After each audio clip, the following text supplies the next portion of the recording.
अमित भाई, आज प्रचार का आखिरी दिन है। लगातार 1-1.5 महीने से आप खुद भी कर्नाटका जाते रहे हैं। क्या लगता है, मूड क्या है कर्नाटका के लोगों का, कर्नाटका की जनता का?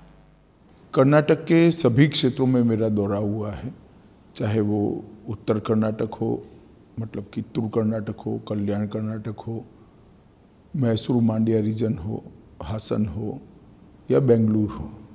सभी क्षेत्रों में भारतीय जनता पार्टी के प्रति रुझान, उत्साह और समर्थन गत चुनाव की सापेक्ष में बहुत बढ़ा है। एक बहुत बड़ा उत्साह डबल इंजन की सरकार बनाने के लिए वहाँ दिखाई पड़ता है। मोदी जी की लोकप्रियता अमाप और अपार है और ये सीधी वोट में कन्वर्ट हो रही है। ये स्पष्ट रूप से दिखाई पड़ता है कि हम पूर्ण बहुमत के साथ भारतीय जनता पार्टी वहाँ सरकार बनाएगी।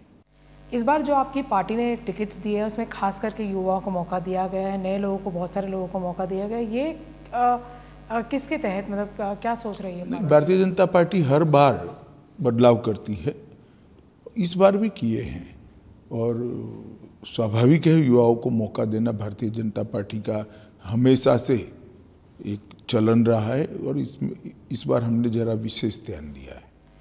अगर हम बात करें चुनाव प्रचार की, तो हमने देखा है कि प्रचार प्रसार दोनों तरफ से हुआ गया, पर जिस तरह की भाषा का प्रयोग किया गया अमित भाई, जिस तरह की लैंग्वेज का प्रयोग है, जिस तरह से स्तर गिरता जा रहा लगातार चुनाव प्रसार का, उसको आप किस तरह से देखते हैं? देखिए, मैं तो मानता हूं कि ऐसा नहीं करना चाहिए और कांग्रेस ने जब भी मोदी जी के खिलाफ इस तरह की विषैली भाषा का उपयोग किया है, उनको मुंह की खानी पड़ी है। इस बार कर्नाटक के अंदर भी इनको कर्नाटक की जनता जवाब देगी। एक जो सबसे अहम मुद्दा जो कर्नाटक में उभर के आया है वो है रिजर्वेशन का मामला। जिस तरह की बातें कांग्रेस के द्वारा किया गया है, उन्होंने कहा कि 75% हम बढ़ा देंगे रिजर्वेशन। उस पूरे रिजर्वेशन के मामले को आप किस तरह से देखते हैं? क्योंकि लोग कहते हैं कि आपकी पार्टी ने या आपकी सरकार ने 4% मुस्लिम रिजर्वेशन खत्म कर दी है। देखिए, 4% मुस्लिम रिजर्वेशन हमारी पार्टी ने ही खत्म किया है, सच कह रहे हैं, क्योंकि वो गैर संवैधानिक था। हमारे संविधान में धर्म के आधार पर रिजर्वेशन का कोई प्रावधान नहीं है। कांग्रेस ने अपीसमेंट की पॉलिसी के तहत वोट बैंक को कंसोलिडेट करने के लिए ये मुस्लिम रिजर्वेशन किया था, जिसको हमने हटा दिया है और मैं मानता हूँ हमने बहुत उचित कदम किया है। ये ठीक है, थोड़ा लेट हो गया है, परंतु ये हमारा जो फैसला है इस संविधान सहमत है। रिजर्वेशन विद इन रिजर्वेशन की बात करते हैं, एससी के रिजर्वेशन को हटाने की बात करती है कांग्रेस पार्टी, उसको आप किस तरह से देखते हैं? देखिए, रिजर्वेशन विद इन रिजर्वेशन हमने बहुत सोच समझ कर किया है। एक मधुस्वामी कमेटी बनी थी। मधुस्वामी कमेटी ने ढेर सारे डेटा का एनालिसिस कर कर, आबादी की संख्या को काउंट कर कर, उनके प्रतिनिधित्व को काउंट कर कर एक बैलेंस अप्रोच के साथ सरकार को एक सुझाव दिया था। उसके बाद में सरकार ने स्टेक होल्डर से भी चर्चा की है, चुने हुए विधायकों से भी चर्चा की है और समाज के आगेवानों से भी चर्चा की है, सोशल लीडर से भी चर्चा की। ये सब कर कर अनुसूचित जनजाति का जो आरक्षण है, रिजर्वेशन है, इसके अंदर हमने रिजर्वेशन के अंदर कुछ लिमिट्स तय किए हैं। तो रिजर्वेशन विद इन रिजर्वेशन है, वो कांग्रेस हटाना चाहती है, मगर मैं आज आपके माध्यम से बड़ा स्पष्ट कर देता हूं कि एससी में रिजर्वेशन में जो रिजर्वेशन है वो नहीं हटेगा और जो हमने तय किया है राइट के लिए, लेफ्ट के लिए और अन्य एससी के समाजों के लिए, वो जस का तस रहेगा, इसमें कोई परिवर्तन नहीं। पर जो सीतारामैया है, जो फॉर्मर चीफ मिनिस्टर रह चुके हैं, अगर वो कहते हैं कि 75% तक रिजर्वेशन हमारी पार्टी बढ़ाएगी, तमिलनाडु में भी हमने देखा कि मैक्सिमम 69% तक हो पाया। आपको भी मालूम है, उनको भी मालूम है, तमिलनाडु का रिजर्वेशन जो मैक्सिमम है वो सुप्रीम कोर्ट के जजमेंट आने के पहले का है और सुप्रीम कोर्ट के जजमेंट को उसको पर्याप्त बहस करने के बाद अपने जजमेंट के दायरे से बाहर रखा है। बाकी तो बोलने के लिए तो कुछ भी बोला जा सकता है, परंतु मैं इतना ही कहना चाहता हूं कि आप अगर मुस्लिम रिजर्वेशन 4% से बढ़ाकर 6% करना चाहते हो तो कांग्रेस पार्टी ने स्पष्टता कर देनी चाहिए कि वो किसका कम करेंगे।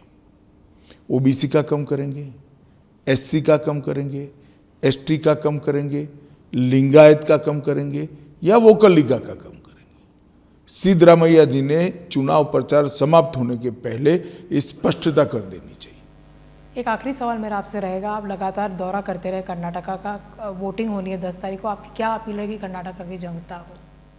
देखिए, मैं कर्नाटक की जनता को करबद्ध निवेदन करना चाहता हूं कि विगत 4 साल के अंदर पहले श्री येदियुरप्पा जी की और बाद में श्री बसवराज बोम्मई की सरकार ने ऊपर नरेंद्र मोदी जी की सरकार के साथ रहकर डबल इंजन सरकार के सारे फायदे कर्नाटक की जनता को पहुंचाया है।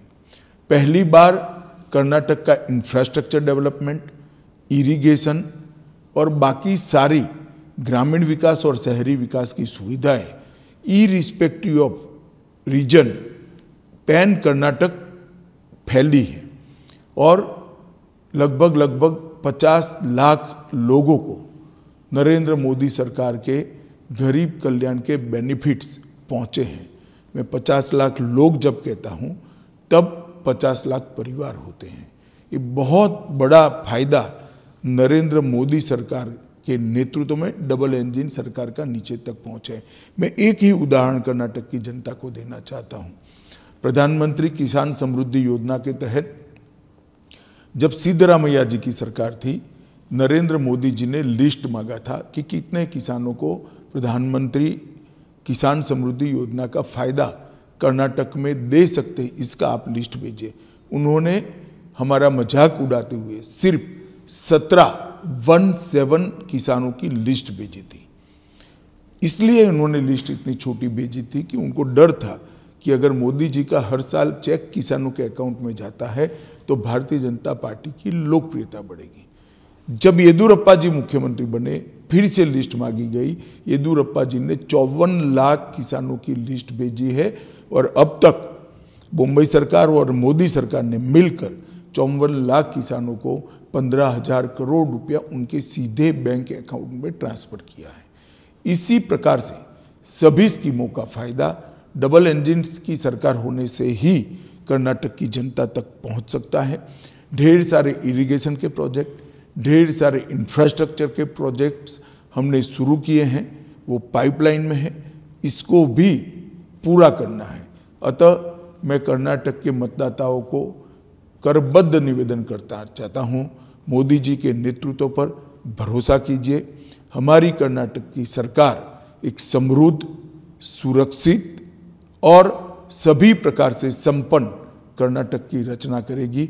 यही मेरा आपसे अपील है। खूब मतदान करिए, कमल के लिए मतदान करिए। धन्यवाद।